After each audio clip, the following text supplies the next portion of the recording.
Hey guys, welcome back to another episode. As you guys can see, there's a very cool, exciting modification that we're going to be doing on this Pajero today. The paddle shifters are very exciting, and I'm so excited to show you guys how it all works, because trust me, it's a very cool upgrade.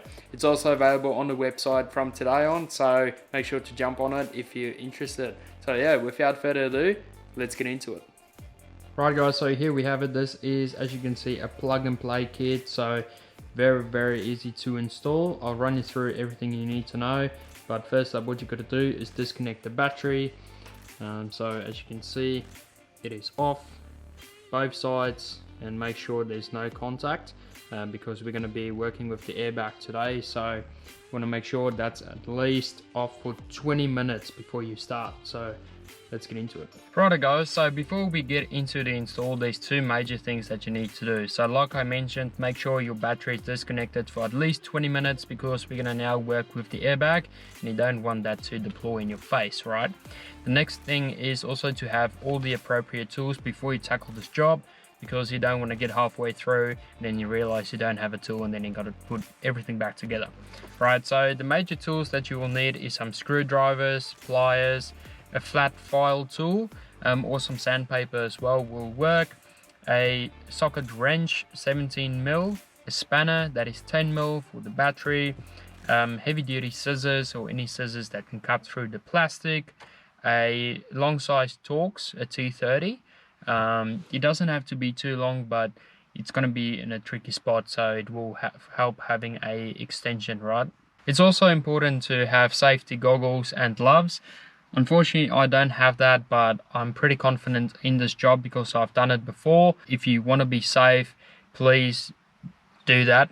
Wear goggles, wear gloves if it's your first time tackling this sort of job and you're not very confident, because safety at the end of the day is the main priority. Alright, so don't blame me if you get hurt.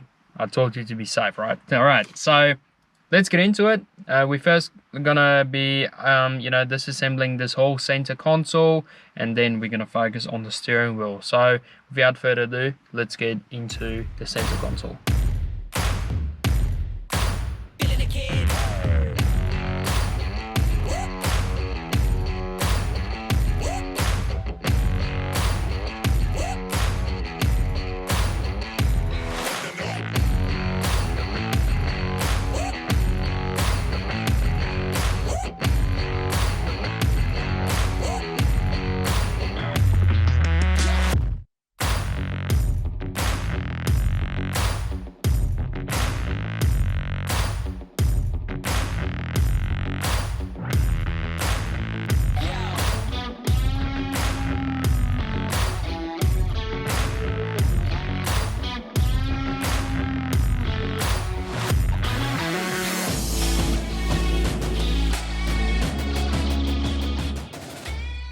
Right guys, so once we remove the center console, now we can get to the exciting part of removing the airbag, right? So first things first, you want to make sure your steering wheel is straight. You're not gonna, misalign your steering wheel when you put it back on. So that's the first step. Now, the second step is to get the top and bottom cover off. Now there's two screws down the bottom, as you can see, so all you got to do is just undo them, release lever, just so your steering wheel can move up and down, and for the cover to come off. So as you can see, it should just pop straight out. If you struggle to get it out, just use a flatty to separate the top and bottom cover from each other, and it should just come straight off. Right guys, so once you've done that, then you get your Torx screwdriver. Now you don't need a Torx that has the hole down the bottom. It's just a normal T30 Torx, right? So either side, on the left and the right of the steering wheel, as you can see, there is the hex nut. So what you want to do is just undo those. Mine doesn't want to come out completely. I'm not sure if that's how it's supposed to be, but I've turned it and it is loose. So just make sure both is loose, and now we can start pulling apart the airbag. So I'll just show you here what I do. So just make sure you pull gently at the top on each corner and then down the bottom, and the airbag should come straight out like that. And then awesome guys, so as you can see, that is now all out. Now there's two wires, right? So this one is your airbag and that is for your horn. Now they should just come straight out. So there you go. So that's that one. Now with the airbag, just be gentle. Now push down both sides. There you go. Easy done. Just make sure you put that somewhere safe, because that's your airbag. A lot of the time there's also people posting about these switches that's not working anymore, or whether they light up and the other one doesn't.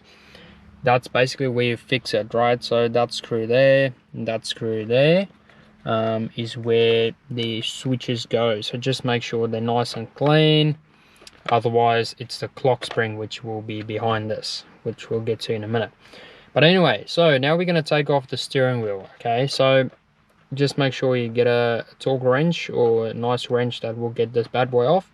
But before you do that, just mark it. So as you can see, there's a black line where it marks that the steering wheel is perfectly straight. So that's important, because when you're going to put it back, you want to put it back where it was.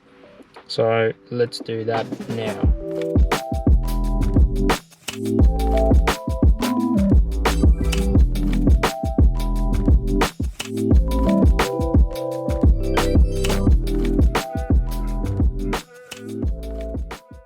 Right guys, so here we have our clock spring. So if it's not the switches that gives you problem, this is probably what causes like sensors to come up, like the lights on your dash, that sort of thing. This is the one that you'll need to replace. So yeah, same step to replace this bad boy.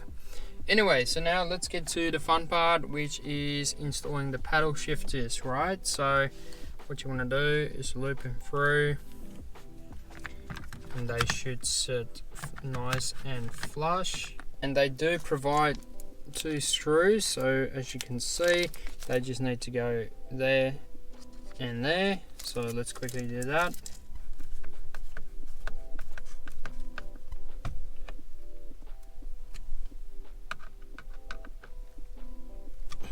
There you go. So that should now be nice and tight. Beautiful. That's not going to go anywhere, so happy days.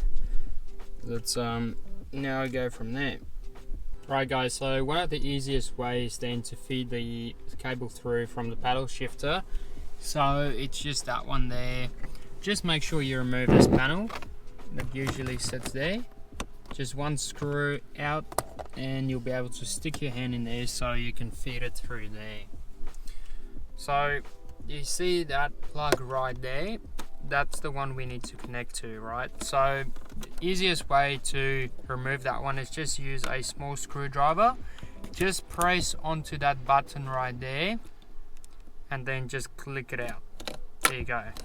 That's the easiest way to do it. Now if you can't get your hand in there to grab it, just use one of these bad boys and you can just grab the plug, and then I'll show you what you can do next.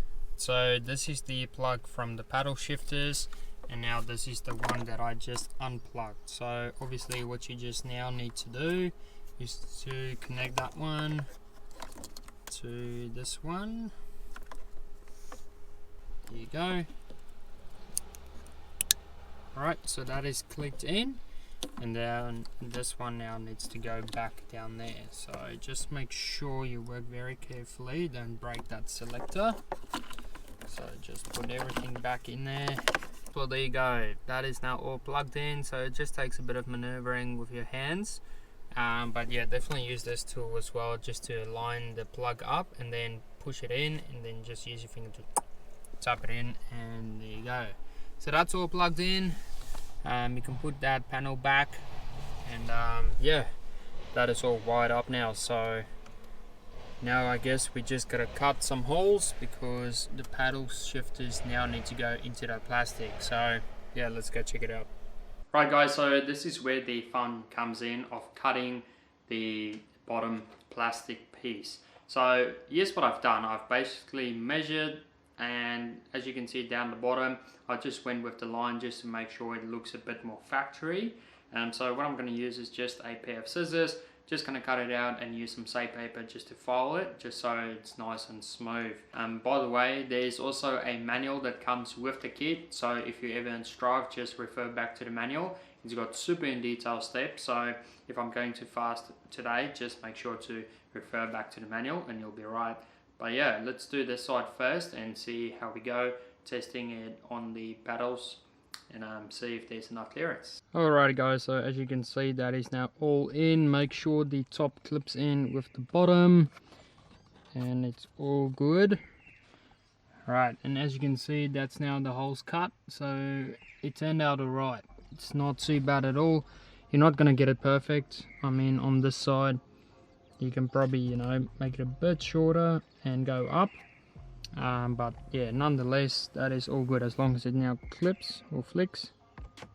There you go, there you go. So that should now work.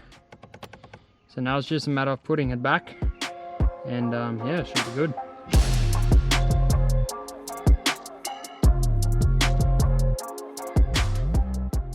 Awesome guys, so just make sure when you put everything back together that your horn is plugged in. The other switch is also plugged in there for your steering switches, and then your airbag switch. Make sure this is probably the most important one, so just make sure that is plugged in as well and properly too. So you'll see what I mean. So there you go, hit it, click. There you go, that's how you know it's in, so perfect. Now you can put the steering back together.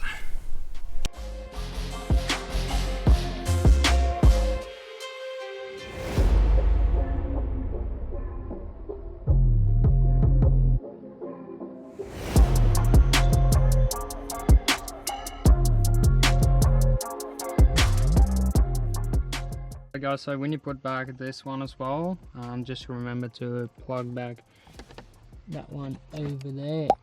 As you can see, that white plug, and just make sure that's back in, and then it should be all good. Let's have a look. There you go, happy days. Then it's just those two screws over there, and then just back that one back in and turn the knob on, and remember the plastic cover first over the top, and then your handle, and then the two screws, and then you should be all done.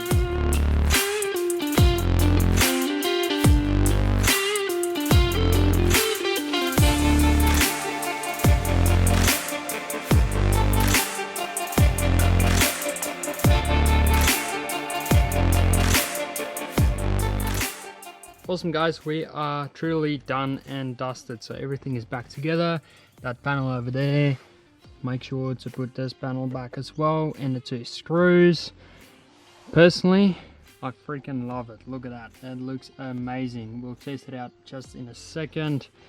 So with the cutting guys, so like I said, maybe just cut a bit left, don't go too far right, because ultimately these ones just needs to go forward, not back, just to cover a bit more of that. And then with the center console, everything is back together. Just make sure to plug it back in, and also the top valve for this one, just so you can shift properly. And on this side guys, so as you can see, I made a tiny bit of a taboo. Doesn't look too bad though, but it's definitely bothering me.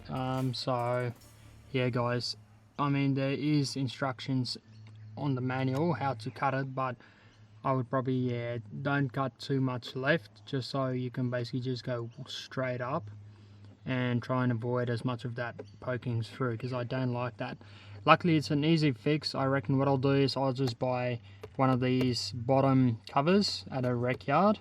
They won't be too much, and you can just take that off without taking everything apart again, and then I'll just recut it just so it looks a bit better. But ultimately that's pretty good. So that's all done and dusted. We just got to connect the battery, and then we can test it out, see if it's working, and then yeah, then we're basically good to go. We'll test it out now and see how it goes. By the way, if I did go too quick guys, there's a very in-depth manual that comes with it, so don't worry about it. You won't get stuck or anything. I'm just, you know, I've got a meeting, so in like an hour, so I really need to rush through this. But yeah, hopefully you guys now know how to install it, so that's very cool. Righto guys, so happy days. Let's have a look. and see what is going on. Alrighty, so let's turn the car on. Beautiful, everything is working. Alright, now we're gonna shift it and see what happens. So let's go to drive. Now, just so you guys know, it's not going to work in drive, the paddle shifts, right? So you got to flick it over to sports mode. Alright, let's click this one and see if it goes to 2. There you go, guys. As you can see, it is working. Holy moly, that is super exciting. So let's go on the road and see how it performs. Awesome, guys. So we are on the road. And we're testing out the paddle shifters and they are working awesome. Holy crap, that is so cool. It's like driving a race car now, so that is very, very cool. So yeah, everything works, guys. There's no lights on the dash. I wish I had 2 GoPros so I can actually show you guys what's going on. But yeah, in terms of the paddle shifters, they are very responsive. So if I click down to 4th, there you go, it's 5th. It's almost instantaneous, so it's very responsive, just like it was before. So that is great, especially going off-road. I reckon that's going to be very good when you're in the sand, that sort of thing, and you need both hands on your steering wheel. You'll have more control over your car and be able to shift gears on the fly. So that is very, very cool. So I'll quickly tell you about the paddle shifters. Now, they will be made overseas by my friends in Dubai. So yeah, they are making the paddle shifters. Basically what they do, there's a bit of a process to it. They go out to other places that have Pajero Sports and Challengers. I'm not sure what else they call it, because the Pajeros didn't come with the paddle shifters, right? But Pajero Sport and Pajero Challenger, some of them came with paddle shifters. So what we do is we basically go out and source these paddle shifters. We make sure we get the best conditioned ones. So these ones aren't brand new, guys, because that will cost a fortune. So mine is still very good. There might be minimal scratches on it, guys, but we try our best to get the best conditioned ones. And that way we also reduce the price by a lot. So yeah, it's going to take about 30 days before it gets shipped out to you guys, just because it takes time for us to source it, you know, make it a plug and play kit, that sort of thing. So just keep that in mind, that it will take up to 30 days before it gets shipped. Same with the traction control unit as well. So yeah, but apart from that, guys, I'm very stoked with it. It's very responsive, and I reckon it's great having both hands on the steering wheel, and you'll be able to shift on the fly without going down to the gear shifter, flick it forward, flick it backward, that sort of thing. So yeah, I'm very, very stoked and keen to test them out soon for off-roading and that sort of thing. And yeah, it just gives you more control over the transmission, guys. You'll be able to select the gear you want, exactly the same as you used to do, but it's just all up here. So it looks very smart too. I like it a lot. So yeah, happy days. Anyway, there's a 0 to 100 coming up soon, so then I'll show you guys how it goes. Let's go back to second gear. Alright, we're just going around the corner, and now we're flooring. Third, fourth, and fifth. Oh yeah, gets up and boogies. That is awesome. Oh yeah, that is great. No, that's awesome, guys. Everything is working flawlessly, so very, very stoked. So yeah, guys, if you want to jump online, Budget 4x4 Life, you can go and grab yourself a set there. Please keep in mind there's 2 different variations, basically based on ear model. So just make sure you select the right ear model, because the plug underneath your center console is actually different between the ear models. So yeah, just make sure you select the right one, and then you're good to go. So yeah, thanks for watching, guys. Make sure to like, subscribe on the channel, and trust me, I'm going to a very cool meeting right now, so there's some very exciting products coming for the Pajero. So stick around guys, subscribe to the channel, join the Facebook page as well. There's a lot of behind the scenes going on there. And yeah, usually those guys are the first to hear about new products launching. So yeah, see you guys there. Cheers guys, bye.